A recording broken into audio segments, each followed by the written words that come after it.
And today our speaker's topic is Between the Keyboard and the Chair, Cybersecurity Secret Weapon.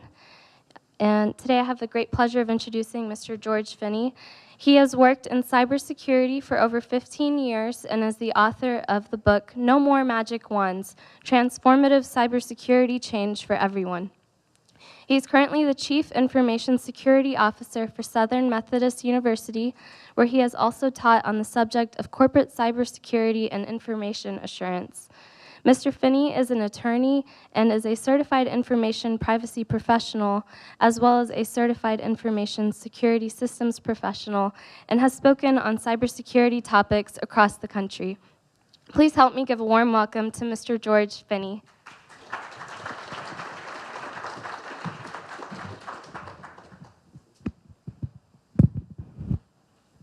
Let me make sure you guys can hear me in the back. Good? Okay. Thank you for that introduction. I'm excited to be here on a college campus. Coming from SMU, I didn't have that far to come, but I'm always happy to talk, especially when students are involved. So how many students are in the room? So a few. So thank you guys for coming. I think you guys are going to have an awesome career in cybersecurity. It's a really great career to have. It's been really rewarding. It's kind of exciting. We're always on the cutting edge. There's always something new. So I hope you guys enjoy the talk. Today I'm going to talk about security awareness as the name of the talk. If the name of the talk didn't give it away, we're talking about cybersecurity awareness and training. So when I was right out of college, the first job I got in Dallas was with a company called Stream. Does anybody know of Stream? Just a couple. So basically, it was a giant call center. It was I think a 30,000 square foot call center in Collin County, or over in Carrollton. I was on the Roadrunner account. So if you guys remember dial-up internet, this was support for dial-up access for users. But in call centers, you're given a time for each call, right? So our goal was a new call every 4 minutes.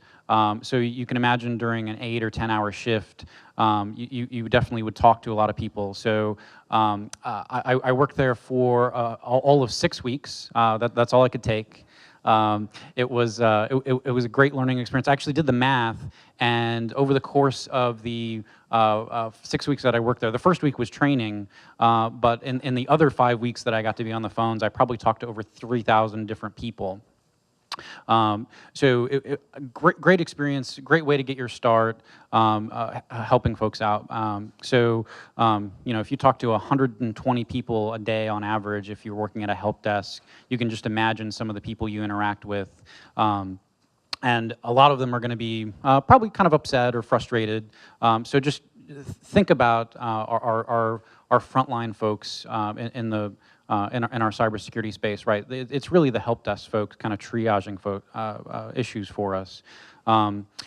So I tell you this story just to kind of set up the title for the talk, which is where I guess the call center was the first place that I heard this term.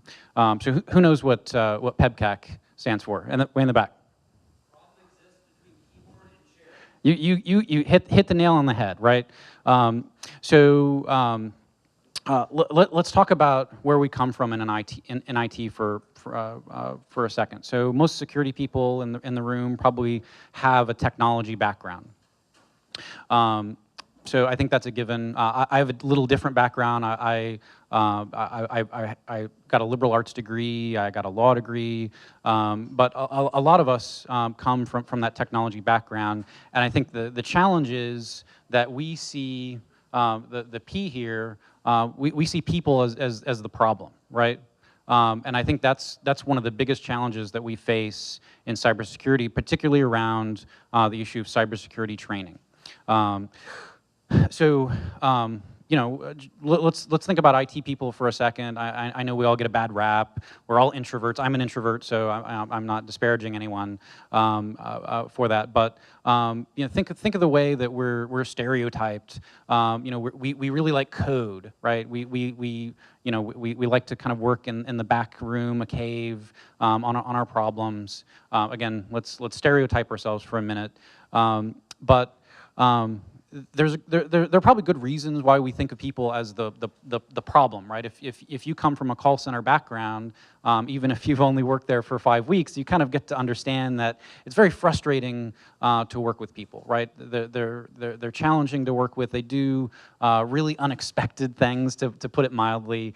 But we can't think of people as a problem to be solved, right? Does everybody know of the Verizon data breach report? I brought a few copies of my book, so I'll give a pop quiz real quick. Whoever answers correctly, I'll give you guys a copy. What percentage would you say of security incidents stem from human error? Any guesses? 90%, I hear 90, and higher, lower, higher? 95 over here. We got 95. 95% is the winner. So 95% of security incidents, according to Verizon, are caused by some form of human error. I think there are some good reasons why thinking of people as as the problem. I think that's natural for us to think that way. Anybody play golf? Golf. Generally speaking, a lot of folks are good at one part of your game, right? So maybe you're good at really good at driving. You can drive the ball 400 yards, but you're really bad at putting. People in cybersecurity are the weakest link. I don't think there's any objection to that. There's not even an argument you can make. 95% of security incidents are caused by some form of human error. Then my next pop quiz question, again, I've got another book. What percentage, on average, would you say that cybersecurity programs invest in people and in security awareness training? 3%. 3? I hear 3. I hear 7. 5. 5. The man is a winner. We invest 1% of our cybersecurity total dollars on security awareness training. So you would think, does it come as a surprise if we spend 1% on cybersecurity awareness and education that we would see 95% of our incidents caused by human error? I would hope that wouldn't come as a surprise. But for the golfers in the room, right, if you know that you have a weakest part of your game, what do? You spend money, or you spend time practicing, or you invest in improving that weakest part of your game, right? So if you were to become a professional in that sport, or in any sport, I would argue that you would try not to improve the one part of your game that's strongest. You'd try to have a complete game, right? That's what professionals do. So this is what I call cybersecurity's Happy Gilmore problem. So if you're familiar with the Adam Sandler movie Happy Gilmore, I know I'm dating myself a little bit, but Adam Sandler played a golfer who the one thing that he could do was drive the ball an amazing amount a distance, right? So what essentially we're trying to do in cybersecurity is we're investing entirely in technology, right? We're investing in technology solutions that take people out of the equation, right? We're trying to solve the human element with technology to ignore people effectively, right? So when we think of all of our solutions, whether it's BYOD, whether it's firewalls, whether it's whatever it is, I would argue that we're trying to solve the human problem with technology, which effectively is like trying to hit a hole in one every time, right? I just don't think that's a realistic expectation for us to do. I think we need to think a little differently about the way we do cybersecurity awareness training and the level of effort and communication we put into to cybersecurity training. And I'm always hesitant to say awareness, and I'll tell you why in a minute. But that's what this talk is about, right? We need to think as cybersecurity professionals, not such a myopic focus on technology as a solution to all of our problems, but comprehensively, right? So when we talk about cybersecurity, we talk about people, processes, and technology. So I think we need to have a more holistic approach to cybersecurity. So this is not a pulley. This is a force multiplier. Right. So in cybersecurity, right, if you guys are familiar with Gartner, Gartner will say that overall IT spending for a company is usually about 5 to 10% of a company's overall budget. So maybe for every 100 employees, you have 5 IT employees, give or take. What Gartner also says is for every 100 IT employees, you probably have about 5 cybersecurity employees dedicated to cybersecurity. So we're talking in general numbers here, but when you do that math, if you have a company that has 500 people, you probably have just one person in cybersecurity. If you have a 1,000 or 10,000 person company, you probably only have a handful of cybersecurity people in your organization. But guess what? So you're outnumbered. You're outnumbered 500 to 1 probably. That means that for every one of us in the room working on cybersecurity, trying to solve these problems, there are 499 other people that could be making mistakes, maybe, but they're making decisions every day. They're making decisions about projects, they're making decisions about what technologies to use, whether they go to the cloud. Rather than thinking of ourselves as being outnumbered, what if we thought of those other 499 people as a force multiplier, right? When your employees are sitting at coffee shops, they know what decisions to make about guest wireless at an airport. They know better about phishing.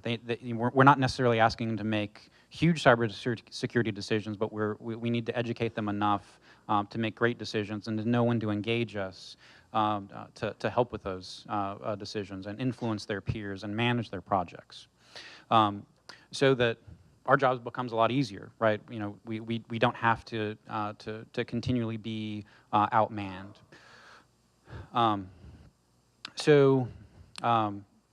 The security isn't just about responding to breaches, right? I know we tend to focus on that quite a bit in cybersecurity. That definitely is one of the big drivers for us, but it's not about just responding to breaches. So if you've gone through the CISSP or general security awareness training, you know that the sooner you engage security in a project, the less expensive it is, right? So one of our goals might be to get involved with projects sooner, faster, to make security less expensive overall, to make our jobs more effective. So one of the first things I did as the Chief Security Officer at SMU is I built a relationship with legal, right? That was kind of easy for me to do since I'm an attorney. We built those relationships, but that resulted in us rather than being an afterthought in projects. Well, now that we bought the whatever it is, let's engage IT, we at least got a heads up when the contract was being negotiated. So that got us a little sooner in the process, right? That made security a little less expensive, so that we could do our vetting up front or to make configuration decisions up front. But we've since built more relationships with our departments to get even earlier in that project timeline, so that people are coming to us as they're looking at vendors, as they're thinking about what solutions to have to their problems. So we're seen more as a consultant, more as a partner, and that's helped reduce the overall threat perspective for us. So what do we traditionally try to do to work with people? Well, we write policy that nobody reads. We come up with plans, incident response plans, that nobody sees. So when an incident does happen, we're challenged because the folks that initially saw the incident didn't know what to do, didn't follow our practices, and that actually creates some liability for our companies because when your employees don't follow your policies and procedures and plans, legally that creates some liability for you that a plaintiff's attorney or a shareholder derivative lawsuit can then say, well, you didn't follow your practices, you were negligent in not doing that, so therefore you've got extra liability. So, of course, they're not going to read the policies. What do we need to do differently? We need to kind of think about how we talk to people, right? Think about how you talk to your grandparents or your parents. Think about how you would try and influence them to think differently about something not related to security. Well, let's use that approach to our companies. So I have to warn you, what I'm about to tell you is perhaps a little controversial. So no matter what your feelings are on the issue of open carry or concealed carry, I suspect that a lot of you in the room had a very strong reaction to seeing this picture one way or another. So what I have to say about cybersecurity and our approach to people, I think is also a little controversial, right? So maybe you've heard the saying, loose lips sink ships. Everybody heard that? So I think information sharing in general is a controversial topic. When you try and implement that, people start to clench up and they say, well, I'm not really comfortable with sharing that information. And part of that, that secrecy mindset I think needs to change if we're going to start to talk about working with users and educating them. So I think one of the biggest things that I do, or that's been successful for us, is to start to tell stories, right? And I'll talk more about that in a minute, but you can't not tell the stories of what happened during breaches, so that I think people reflect on those stories and they identify with those stories and they start to think differently about security. So maybe you've also heard something like this, but one of my CISO peers at another organization said at a function a few weeks ago that he didn't get into cybersecurity. He didn't become CISO to do HR's job for them. Well, that's interesting, right? So his comment was, look, I shouldn't have to educate these users. This should be somebody else's job. I don't think it is. I think it's our job. And again, this shouldn't be a controversial thing. If any of you are in law enforcement, one of the most successful things law enforcement does is community outreach, community building, building a network, and I think we need to operate on the same principle. So those things I think shouldn't be controversial. What I think should be controversial is that we haven't done more to solve the problem yet, right? Again, 1% spend on cybersecurity awareness and training, 95% of the problem, right? We're not focusing on the right things, and I think that should be the controversial issue. So I break down my approach into three things: communication, recognition, and incentives. So I'll start with communication. So my first basic tenet of security education is to tell stories, right? So it's not enough just to provide people with information. So when I started out as a security officer for SMU, I started a monthly newsletter, right? My audience was executives for the university, and I was focused on metrics, right? I wanted to show how good our program was, and I wanted to track the number of attacks. I wanted to give people an idea of the scope of what we were facing, right? And I think that was a great first step. but it wasn't telling the story. So when we did our simulated phishing attacks against the university, one of the first things we noted was we were getting a lot of pushback, especially from faculty who thought this was a waste of their time. And I mean, in the hundreds of faculty members responding this way, and it obviously wasn't just faculty, but my takeaway from that wasn't that well, we have a problem with faculty.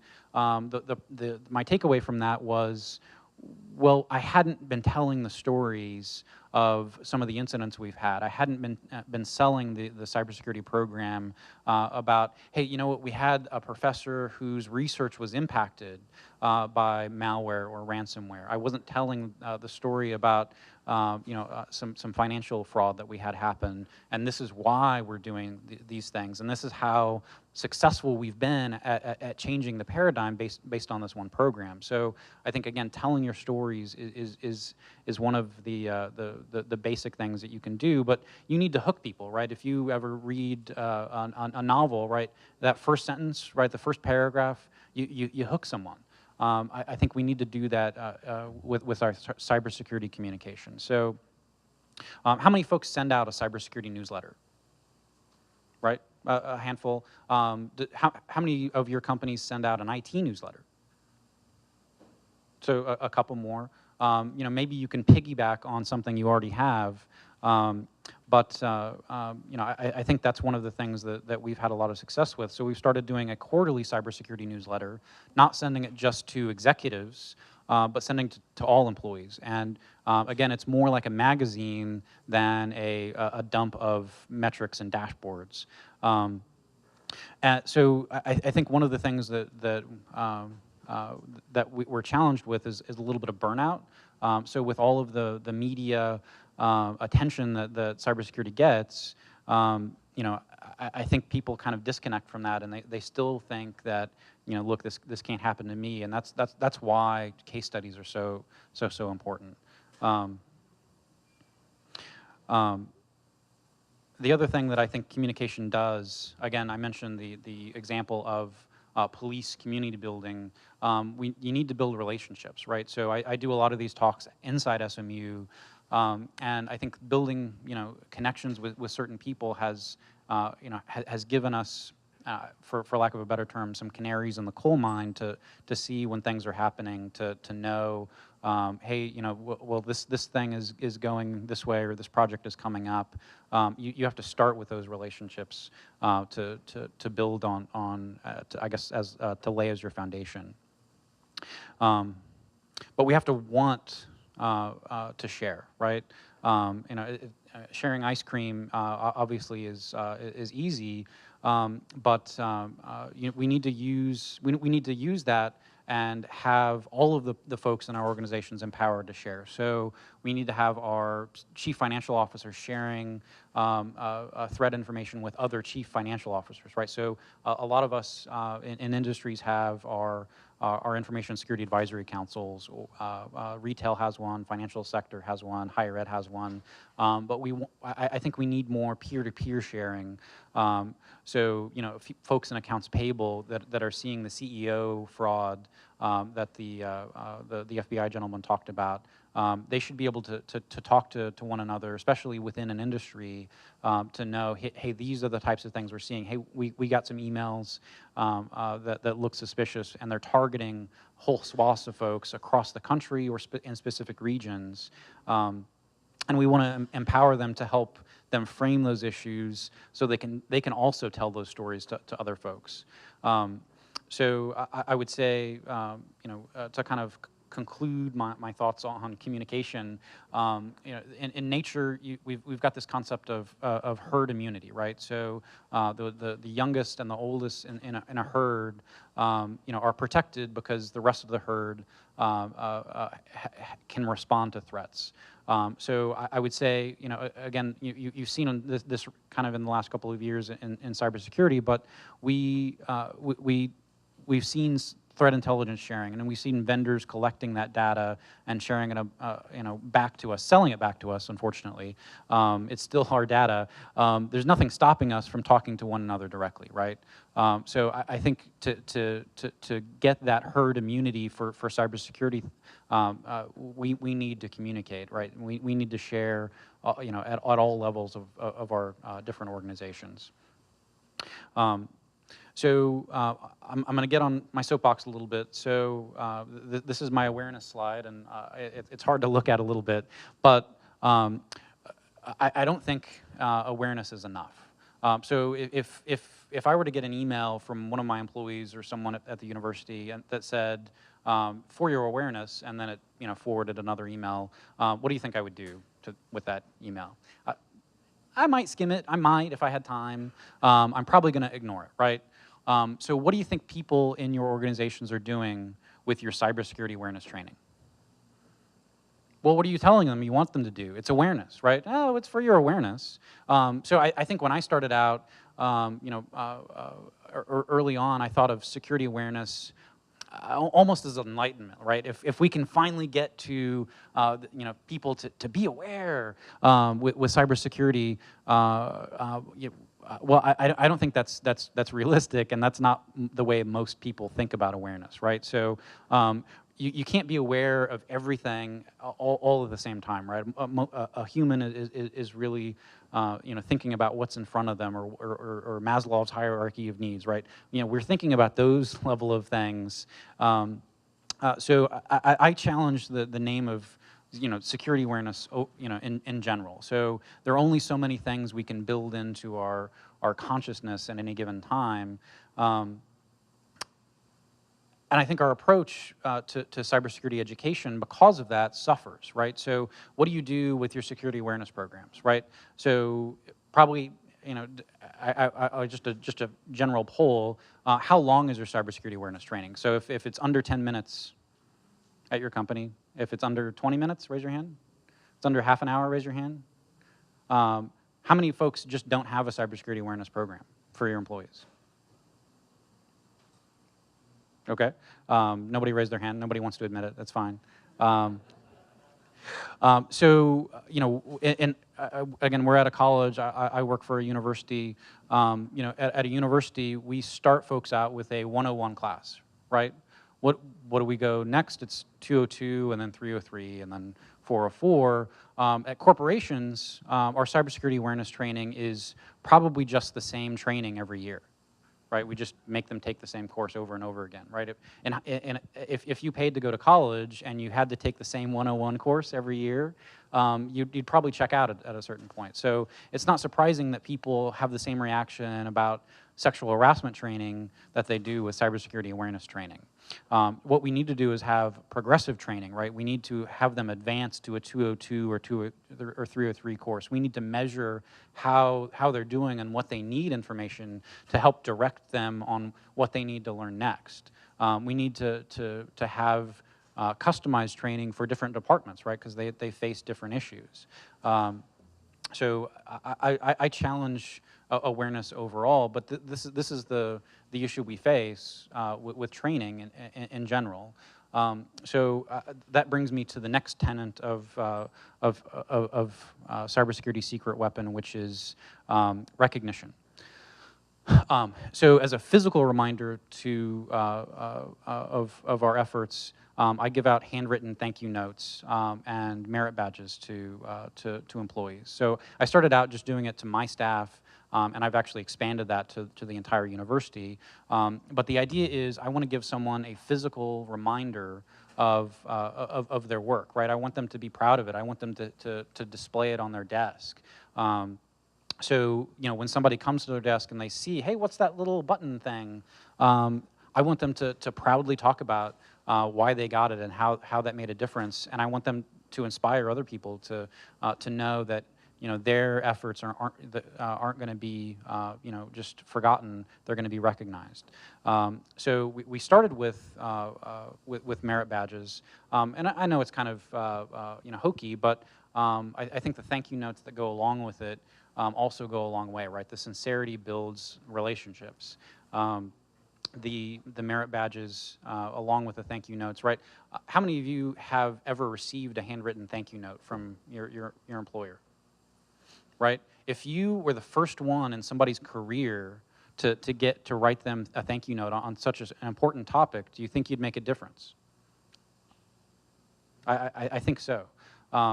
So we wanted to take that to the next step. So this year, we actually started a Cybersecurity Awards event. So we took nominations from across the university, right? I didn't want it to just be the folks that I know that help with cybersecurity. I also didn't want it to just be IT people that were recognized to making a difference with cybersecurity. So I'm recognizing the accounts payable person that recognized the CEO fraud attempt that was a spoof email while our CEO or our president was actually out of the city. So we actually, so the event, we're calling it our Cybersecurity Showdown, and we've got a theme, right? So it's superheroes. We had capes printed up. So again, I want to recognize people and have this be something memorable for the rest of the year, right? I want people walking by and like, hey, where'd that cape come from?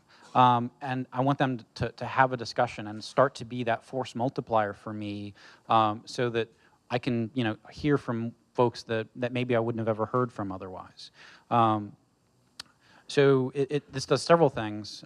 It keeps the folks that are engaged every day, motivated, and it brings new folks in, right? So, if in the next year, other people, hey, I want to get that cape next year. I want to get that trophy next year. They're going to be motivated to do different things. But ultimately, we want people to be recognized and know their work isn't going unnoticed.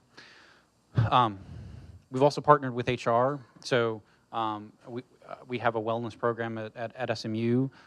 They give away free vacation days, right? There are a lot of people that get very excited about free vacation days. It's not just about wellness, but think about how HR motivates people, right? It's not enough that they're giving away prizes or free vacation days. But they're giving away wellness, right? They're giving away a motivation to go to the gym or to be a part of a study group.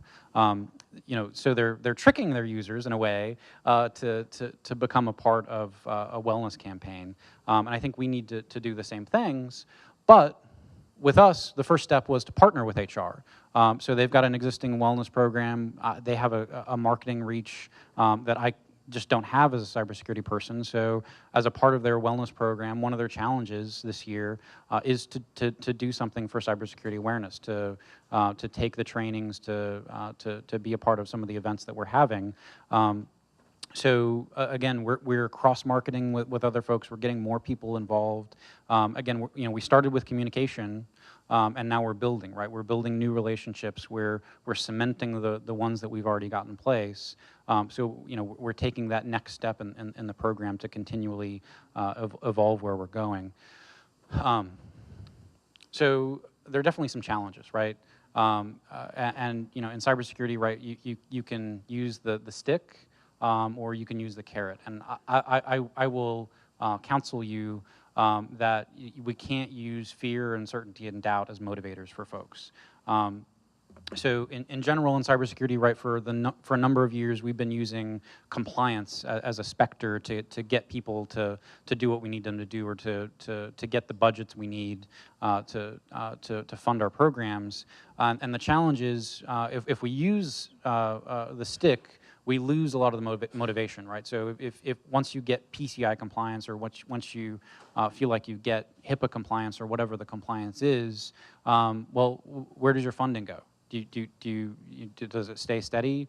Well, is that PCI compliance? Well, you've scoped that PCI compliance down to 5 or 10% of your data center, and you've isolated it away, but what about the other 90% of your data center? What about all your employees' desktops, right? Where are you going to fund change for those? The other challenge is, if we constantly use fear as the motivator, right, we become the boy who cried wolf. And I think that's the other challenge. I think we lose credibility if we're constantly using the stick to get people to do what we need them to do. So I would say, if you use the stick, you're losing your best resource. And that best resource in higher ed, we call that the teachable moment. So how many folks in the room have simulated phishing campaigns that you run against your employees? So just a handful, maybe 10 or 20%. This has been a huge success for us, but it's a challenge, right? So when you send a simulated phishing program, generally you send emails to all of your employees that look like phishing. There are a couple of vendors that do it. PhishMe is one. Wombat Security is another. There's an open source product that you can do it yourself. But when that employee clicks on that fake phishing email and gets directed to that training, right? That click, they don't like being tricked, by the way. But that trick, turns that light bulb in their head on, and they get it for the first time, right? So when they get that training, the training is being presented at exactly the right time for them to accept that information in. So, again, there are challenges there. You don't want to do this phishing too often because, again, you get user burnout. You get folks that feel like you're constantly tricking them. But, again, using the stick, of the folks that had cybersecurity awareness programs, are there any consequences that you give to your users for clicking on those links? So a couple. How does that response work from them? Are they fired? Are they put on probation? What's the consequence? We force them to change their passwords. That's really interesting. I haven't heard that before. Any other in the back? Registration for cybersecurity awareness training. Yes. Again, I like that approach because, right, you're giving the training to only those folks in your organization that need it, right? So you're not forcing them out to do a lot of other extraneous things. And anyone else? No? Again, I would just say, I was at a cybersecurity law conference in Austin back in August, and I heard some of the attorneys that are doing kind of breach kind of stuff. And, I heard from them that, as a part of this breach, these people should be fired, right? You've seen with Target and other big organizations, you've seen CEOs get fired, or you've seen CISOs get fired, or CIOs get fired. I would argue that, those are the kinds of people that have gone through that teachable moment, that understand, right, the light has finally gone off for them, and they're going to make changes, right? It's embarrassing enough to go through your career to know that maybe you were responsible for something like that. It doesn't have to be CEO if it's just a payroll clerk or something. You want to not have consequences because consequences get in the way of educating, and I think, again, if you use that opportunity to give them some incentive to change, you're going to create that relationship, and they're going to be your best friend for a very, very long time. Again, that's the best time to create partnerships, is when stressful situations come along. So as Chief Information Security Officer, I know that when I sit down with folks across the university, it's kind of probably going to be maybe one time in their career that I talk to them. It's going to be a stressful time for them. They're going to be in trouble, and I have to balance that. Do I pressure them? Do I or do I encourage them? Right? Which I'm the good cop or the bad cop. And I think if you're the good cop more often, not saying that you should always be the good cop, but I think, again, you win building relationships with those other 499 people that outnumber you if you carry the carrot instead of the stick. So what does that mean? We've expanded our audience. We're motivating people. We're incentivizing change. So this year at our Cybersecurity Awards event, I mentioned we actually partnered with HR, and they gave us free vacation days to give away at our event. So how exciting is that to be a part of cybersecurity and an incentive? It doesn't have to be a bonus. It doesn't have to be something crazy. You know, we talked about, hey, do we give away a big screen TV? Will that motivate people? Well, it probably will, but it may also be seen negatively because we're cutting back as a university. We're trying to make sure we're focusing on the students and scholarships and education and academics. So, you know, we have to be mindful about things. So I think you can get creative. You know, the capes we had printed, for example, didn't really cost that much. You know, we found some trophies that were, you know, $2 a piece. So I think, again, you know, it doesn't have to be scary.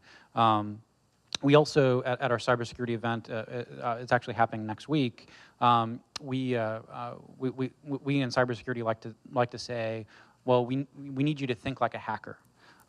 So again, thinking about our cybersecurity awareness programs or our training programs, how do we get people to do that? At my event, it's kind of like a science fair, right? There are booths. Again, the theme is superheroes, but we invite people to, at each booth, to be a supervillain, right? We made posters, it's very exciting. But we invite them to think like a hacker, right? So there's a bobbing for apples kind of a booth where they're gonna dig through recycling bins for papers with PII data on them, right? So if going through that experience, you know, they're going to start to think differently about how they handle PII data in their area. We've got a booth where we're inviting folks to write their own phishing emails. And I'm going to take the best phishing emails and then use that in my next simulated phishing campaign, right? You know, they're going to have ownership of that. They're going to get excited. Hey, that was mine. You know, and they're going to tell their friends, and they're going to think differently. They're going to be excited about cybersecurity awareness training. So there are going to be a number of other games, but you know, whether we're teaching them about social engineering or ransomware or Wi-Fi snooping, we're making it fun. And we're making it memorable. Again, we go back to one of the earlier slides. We want to have them thinking about this for the rest of the year. We want them looking forward to the next event we're going to do and changing their behavior all along the way to be that force multiplier for us. So one of my favorite sayings, security is everyone's job, right? The challenge is the folks in the room probably all are security engineers or security officers. So guess what? Security isn't everyone's job anymore, it's your job. So as soon as you get someone responsible for security, the fingers start to point and, well, I didn't know, I didn't do this, I didn't do that, because that's supposed to be you. You're supposed to be the one doing that. And I think we need to foster an environment where cybersecurity is everyone's job. So if we're bolted on after the fact, if we're a forgotten aspect of a project, you know, that's that classic example of security being someone else's job. So this is true of the entire history of cybersecurity, right? So going back to when the internet protocols were being written, right? Security was forgotten. It was after the fact. It wasn't my job to write IPv4 to be secure, right? You know, so well, fast forward today, applications are still being written that way. We're not doing secure coding practices. We're not thinking about security in every project, and I think, again, we need to change that. So how do we do that? So I think I love this. This is from a Comic-Con, but you know, we need to kind of unify ourselves so that we all feel like our organizations feel like they're superheroes. They need to be engaged. They need to be motivated. All against, in this example, Galacticus. So everybody has different roles to play. Get it? Role playing? No. Sorry. So I will say, you know, this is exciting. I don't know. I don't really think that all of these people are comic book nerds, right? So if you're this guy over here, I don't think this guy's a comic book nerd. You know, you don't get a washboard stomach like that with you know, reading comic books and playing video games all day. But you know, in cybersecurity, we need to think of ourselves less as enforcers or traffic cops or compliance czars, and more like teachers and lifeguards or coaches, right? So I think that perspective change, right? If you think of yourself as a coach, when you meet with employees from your organization, that will make a huge difference in how you interact with them. So the interactions become more positive. They start to build relationships, and you get connected with folks in a different way. And I think that starts to change that, even if you don't. One of the laws of technology, right? We can only do so much more with technology. Not to say that technology isn't a great part of cybersecurity. It definitely is. But even if you only change 10% of your spending on cybersecurity, education, even if you only spend 5% more on cybersecurity education, or maybe you're not spending money, maybe you're spending time, that can make a much bigger difference, right? We can go from 95% of incidents involve human error, down to 70%, right? How big of a difference would that make? I think technology can only get so much better. I talk a lot about efficacy versus efficiency, right? So, out of the box, a firewall signature might be 80% effective. And if you spend 100 hours, you might get it to be 90% effective. To get it to 95% effectiveness, you might spend 1,000 or 2,000 hours. So what if we spent an extra 200 hours a year on security awareness and education?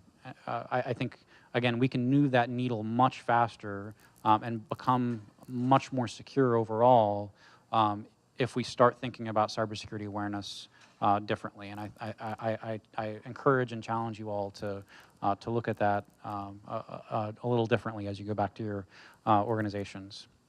So with that, I'll take questions. Way in the back.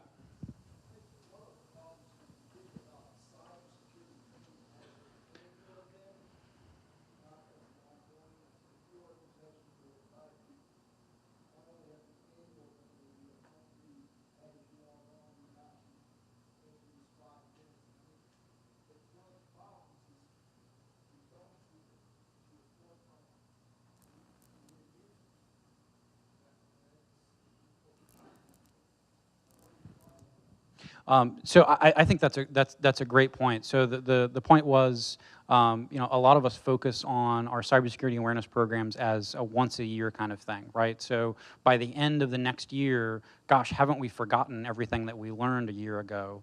Again, you don't teach history once in a month, and then expect folks to take a test a year from then and remember everything that they learned. But absolutely, I think I love that concept, even if it's not monthly, maybe even if it's quarterly. Again, if you have an hour of training to give people a year, if you can break that down into 5-minute chunks or 10 or 20-minute chunks, make it more digestible for them. SANS has their Securing the Human program. All of those are in bite-sized chunks, right? So they're in, some of them are 2.5 minutes.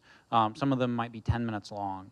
But I think if you maybe expand it out, right? Again, if you've got a company that has 1,000 employees, and you get all of them to spend an extra hour a month, like you say, thinking about cybersecurity, think about that force multiplier again, right? That's a half an FTE or a full FTE for you every year, right? It's a huge challenge for us to get cybersecurity folks trained, right?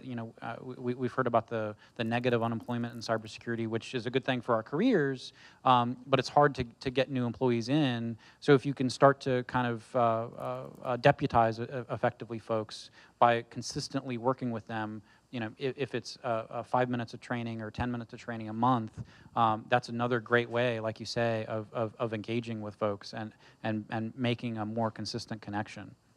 Yeah. Well, one of the problems, I think, is that we sanitize the environment. 95% of the emails are being canned and going to them right now. Spam filters. Those are the numbers are. Got no clue how many connections are going on in the computer right now inside the news and organization. Outlook is almost impossible to get to the actual raw source of the email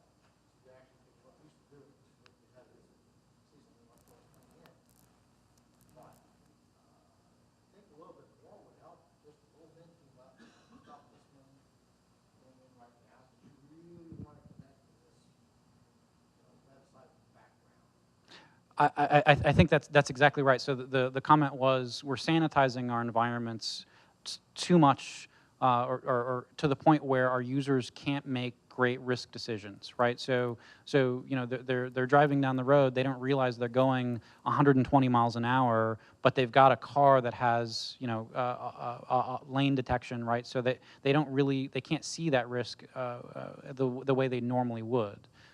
So I think you're right. I think they, you know, users, you know, without that story to tell, without knowing what the risk environment really looks like, you know, they make poor decisions, right? I think humans in general are I mean, we evolved as animals to process risk, right? So, you know, our pattern recognition or our sound recognition in environments, you know, on the plains, right? Your eyes are designed to be able to track a tiger, you know, hiding in bushes, and sometimes you see it and sometimes you don't.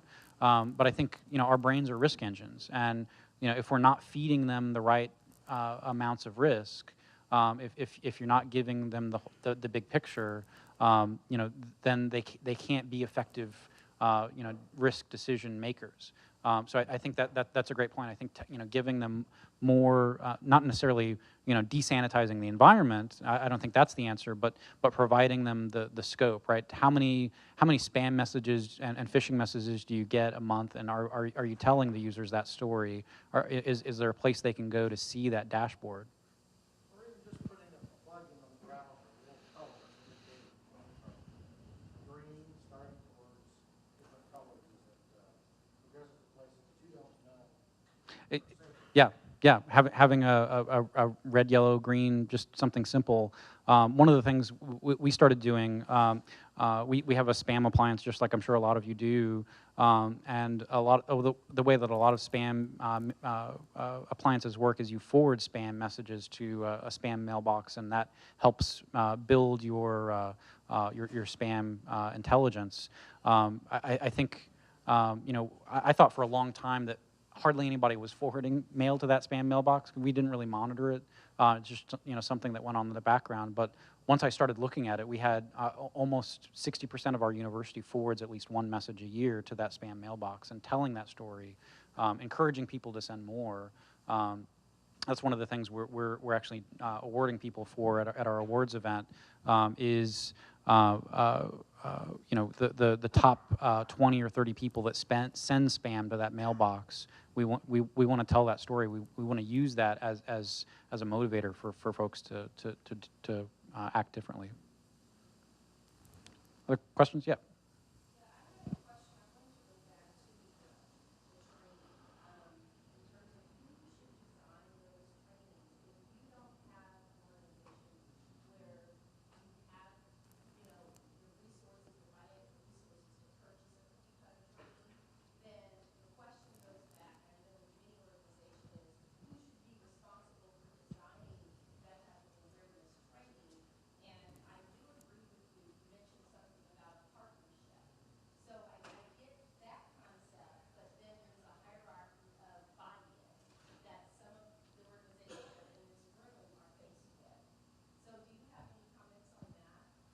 Absolutely. So, so the comment is, you know, when you think about training, who should be doing that training, and how do you get that done if you don't have internal resources, or you don't have the budget to get training?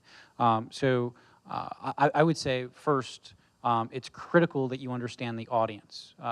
So, you know, for example, for our university, our faculty, right, are all PhDs. They're generally a lot older, so 40 plus. As a consequence, they're probably a little bit less technology adept, and need to have a different kind of training from the way that our staff will do training, right? So staff is generally younger, generally, you know, has a bachelor's degree, but or maybe not a bachelor's. So how you handle training for those groups is different. And I think, you know, I would say, you know, some IT departments have technical trainers, staff. You know, I think you can leverage your existing resources to do small custom, you know, 5-minute videos, even if it's, you know, them putting you in front of a camera, or, you know, having an animated view you know, how to do something, how to spot a phishing email, for example. But I think, you know, those folks, if you do have internal training staff, or if you do have HR training staff, or if you do have, you know, other staff at your companies that you can, you know, perhaps get a few hours from a year to do a little bit of training at a time, I think they probably understand your audience really well. I don't think, you know, so I guess all that is to say, I don't think, you know, the customized cookie cutter or non-customized cookie cutter training is always the best fit. It doesn't have to be online training. So one of the things we do is we have a lot of in-person departmental training, and that takes a lot more time, but it does get you in front of people, and it, you know, you can connect with them, and you can have more of a conversation about the way that they do things. Again, that doesn't take budget. It takes a little bit of time to prepare, and, you know, maybe a half hour or an hour presentation at, you know, several key departments. Maybe you're not meeting with every department at your organization, but maybe you're meeting with accounts payable because you know they're being attacked, like the FBI guy was saying. Maybe you're meeting with an executive staff to talk about things at a higher level. Maybe you're talking with HR because they deal with terminations or new hires, right? I think one thing that I think we all should be doing is something along the lines of a security orientation for new employees. I think if you come to an organization as a new employee and get an orientation on what the security program is like at your organization, that sends a message. That starts to create a culture, and over time, as you have turnover and add new staff, again, you know, it might just be a 10-minute video where you talk about your program, or maybe you record a departmental presentation that you give and use that as your training. I think there are a lot of creative ways that don't have to cost a lot of money, but I think, you know, they do take time, right? They do take planning, and again, you know, you have to understand how your companies are organized and how they work, and what methods will work really well for you, and what others might fall flat, and you may need to experiment, right? That's not to say that you're going to get everything right the first go around. Other questions? I think we've got a couple of minutes left, but I've got a couple of books if you guys want to come up and grab one after the talk. But you guys have been awesome. Thank you so much for all your questions. I appreciate it.